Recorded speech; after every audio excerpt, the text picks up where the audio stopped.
Ang pag-aralan po natin ngayon ay patungkol po sa kautusan ng Diyos na hindi kailanman ito mababag.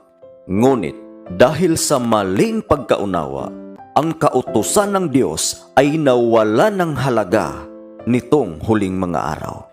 Dahil naipako na daw sa cross ang 10 utos ng Diyos at hindi na dapat itong sundin bilang isang Kristyan.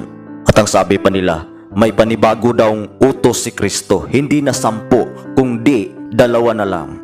Base daw sa ating mababasa sa Mateo 22 talatang 36 hanggang 39 na nagsasabi, ibigin mo ang Diyos at ibigin mo ang iyong kapwa gaya ng iyong sarili. Ito po daw iyong bagong utos ni Kristo, sabi nila. Kaya po, lilinawin natin ang talatang ito. Ano ba talaga ang sinasabi dito? Babasahin po natin.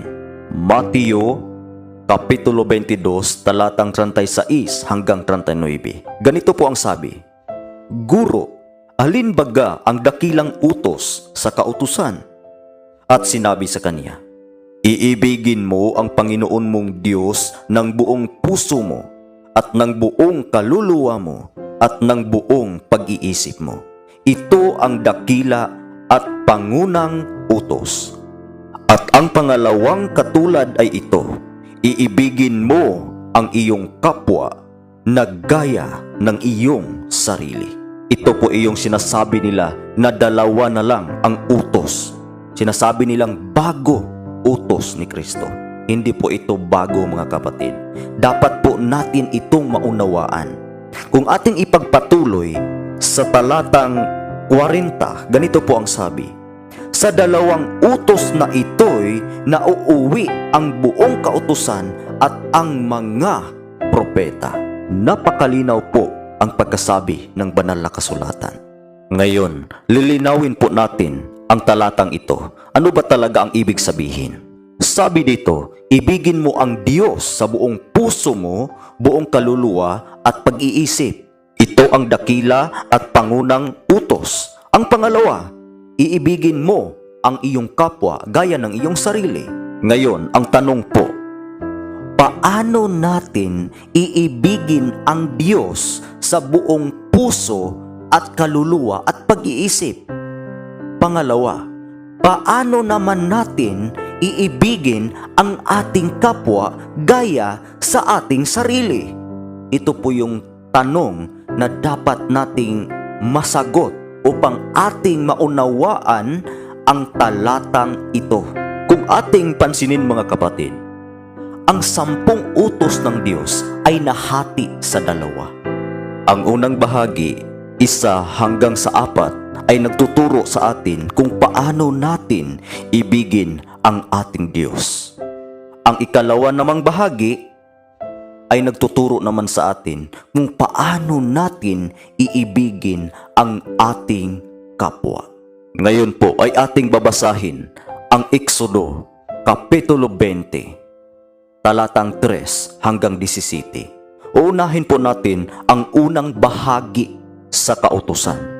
Ganito po ang sabi sa Exodo, Kapitulo 20, talatang 3 hanggang 11. Huwag kang magkakaroon ng ibang mga Diyos sa harap ko. Ito po ay yung unang utos ng Diyos, mga kapatid. At ang tanong, ano naman ang ibig sabihin nito?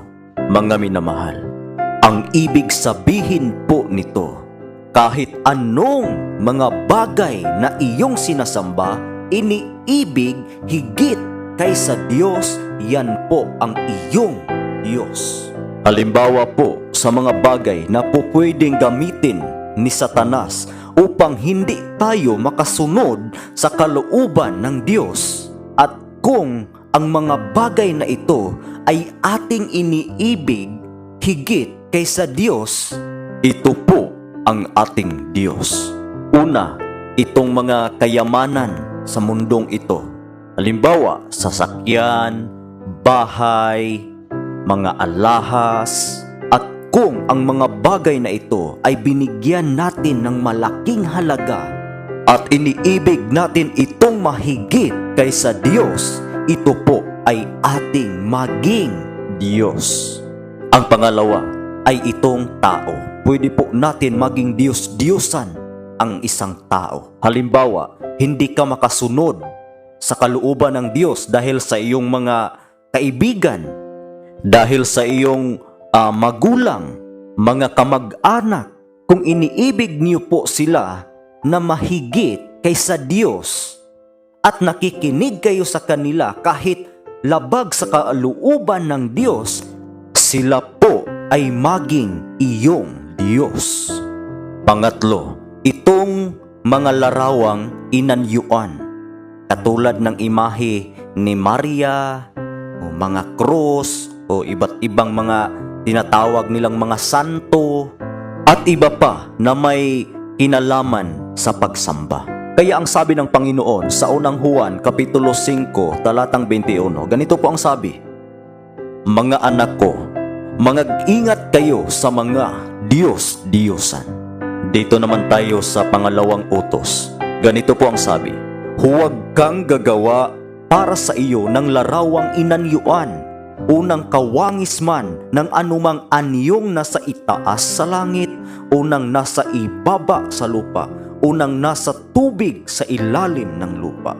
Huwag mong yuyukuran sila o paglingkuran man sila, sapagkat akong Panginoon mong Diyos ay Diyos na mapanig bughuin, na aking dinadalaw ang katampalasanan ng mga magulang sa mga anak hanggang sa ikatlo at ikaapat na salin ng lahi ng mga napupuot sa akin." Halimbawa po, mga minamahal, mga ribulto o anumang mga larawan na may kinalaman sa pagsamba. At ang napakalungkot po, mga minamahal, kung ating napapansin na ang mga ribulto ay kanilang niyuyukuran. Mga larawang inanyuan ay kanilang sinasamba. Ito po ay paglabag sa ikalawang utos ng Panginoon. Dito naman tayo sa ikatlong utos ng Diyos na nagsasabi, "Huwag mong babanggitin ang pangalan ng Panginoon mong Diyos sa walang kabuluhan, sapagkat hindi aariin ng Panginoong walang sala ang bumanggit ng kaniyang pangalan sa walang kabuluhan." Halimbawa po, mga kapatid, nagbiro-biruan kayo sa inyong mga kaibigan, nagtipon-tipon kayo, lalo na itong mga maninirang puri.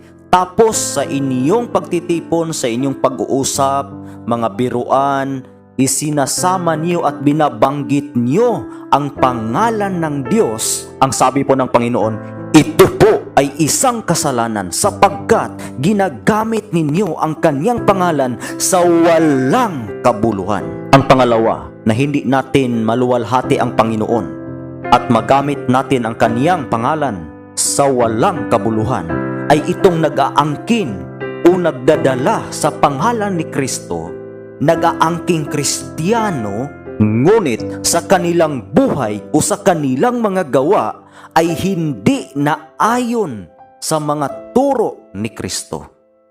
Labag sa kaniyang kalooban, yan po ay kasalanan, mga minamahal. Dahil nag-angkin ka, nagdala ka sa pangalan ng Diyos, ngunit hindi mo pinahalagahan ang Diyos. Hindi mo sinusunod ang utos ng Diyos. Ang sabi ng Panginoon, yan po ay isang kasalanan, sapagkat nagamit ang kaniyang pangalan sa walang kabuluhan. Kaya ano ang sabi ni David sa mga awit, Kapitulo 145, talatang 21? "Ang aking bibig ay magsasalita ng kapurihan ng Panginoon at purihin ng lahat na laman ang kaniyang banal na pangalan magpakailan-kailan paman." Dito naman tayo sa ikaapat na utos na nagsasabi, "Alalahanin mo ang araw ng Sabat upang ipangilin. 6 na araw nagagawa ka at iyong gagawin ang lahat ng iyong gawain. Ngunit ang ikapitong araw ay Sabat sa Panginoon mong Diyos. Sa araw na iyan ay huwag kang gagawa ng anumang gawa. Ikaw, ni ang iyong anak na lalaki, ni babae, ni ang iyong aliping lalaki, ni babae, ni ang iyong baka, ni ang iyong taga-ibang lupa na nasa loob ng iyong mga pintuang daan. Sapagkat sa 6 na araw ay ginawa ng Panginoon ang langit at lupa, ang dagat at ang lahat ng nangaroon, at nagpahinga sa 7 araw. Na anupat pinagpala ng Panginoon ang araw ng Sabat at pinakabanal. At ang tanong, ano ang 7 araw ng sanglinggo? Atin pong mababasa, mga minamahal. Halos lahat ng mga diksyonaryo ay nagsasabi na ang Saturday is the 7th day of the week and the last day of the week. Dito naman tayo kung ano ang unang araw ng sanlinggo. Ang sabi, ang Sunday is the first day of the week. So ang Sunday pala ay hindi siya araw sa pagpapahinga, kundi sa pagtatrabaho, sapagkat ang ginawang araw na kapahingahan ay ang 7 araw ng sanlinggo. At ang 7 araw na ito ay tinatawag natin ngayong Sabado, sapagkat ang Sabat ay sadyang ginawa ukol sa tao. Mababasa po natin sa Marcos Kapitulo 2 talatang 27. Ganito po ang sabi, at sinabi niya sa kanila, ginawa ang Sabat ng dahil sa tao, at di ang tao ng dahil sa Sabat. Ngayon ang tanong, bakit ginawa ang Sabat? Base sa ating binabasa kanina sa Exodo 20 talatang 8 hanggang 11, ito ay alaala sa paglalang, upang alalahanin ang Diyos at ang Kaniyang ginawa. Ganito po ang sabi sa mga awit, Kapitulo 111, talatang 4. Kaniyang ginawa ang Kaniyang mga kababalaghang gawa upang alalahanin. Ang Panginoon ay mapagbiyaya at puspos ng kahabagan. Pangalawa, ang Sabat ay tanda ng pagpapabanal ng Diyos sa Kaniyang bayan. Babasahin po natin sa Ezekiel Kapitulo 20 talatang 12. Ganito po ang sabi, bukod dito'y ibinigay ko rin naman sa kanila ang aking mga Sabat, upang maging tanda sa akin at sa kanila, upang kanilang makilala na ako ang Panginoon na nagpapaging banal sa kanila. At meron pang sabi sa talatang 20, at inyong ipangilin ang aking mga Sabat at mga magiging tanda sa akin at sa inyo, upang inyong malalaman na ako ang Panginoon ninyong Diyos. Napakaganda ang pagkasabi, mga kapatid, na ang Sabat pala ay tanda sa Kaniyang bayan. Kaya ang sabi ng Panginoon, mapapalad ang mangilin ng araw ng Sabat. Mababasa po natin yan sa Isaias Kapitulo 56 talatang 1 hanggang 2. Ganito po ang sabi, ganito ang sabi ng Panginoon, kayo'y mag-ingat ng kahatulan at magsigawa ng katuwiran, sapagkat ang aking pagliligtas ay malapit ng darating at ang aking katuwiran ay mahahayag. Mapalad ang taong gumagawa nito at ang anak ng tao na nanghahawak dito, na nangingilin ng Sabat upang huwag lapas tanganin at nag-iingat ng kaniyang kamay sa paggawa ng anumang kasamaan. Mga minamahal, ito po iyong unang bahagi ng kautusan na nagtuturo sa atin kung paano natin iibigin ang ating Panginoong Diyos sa buong puso, kaluluwa at pag-iisip. Ito po iyong dakila at pangunang utos. Kaya po, mga minamahal, sa panghuli, kung tayo po ay totoong umiibig sa ating Panginoong Diyos, Juan 14 talatang 15, kung ako'y inyong iniibig, ay tutuparin ninyo ang aking mga utos.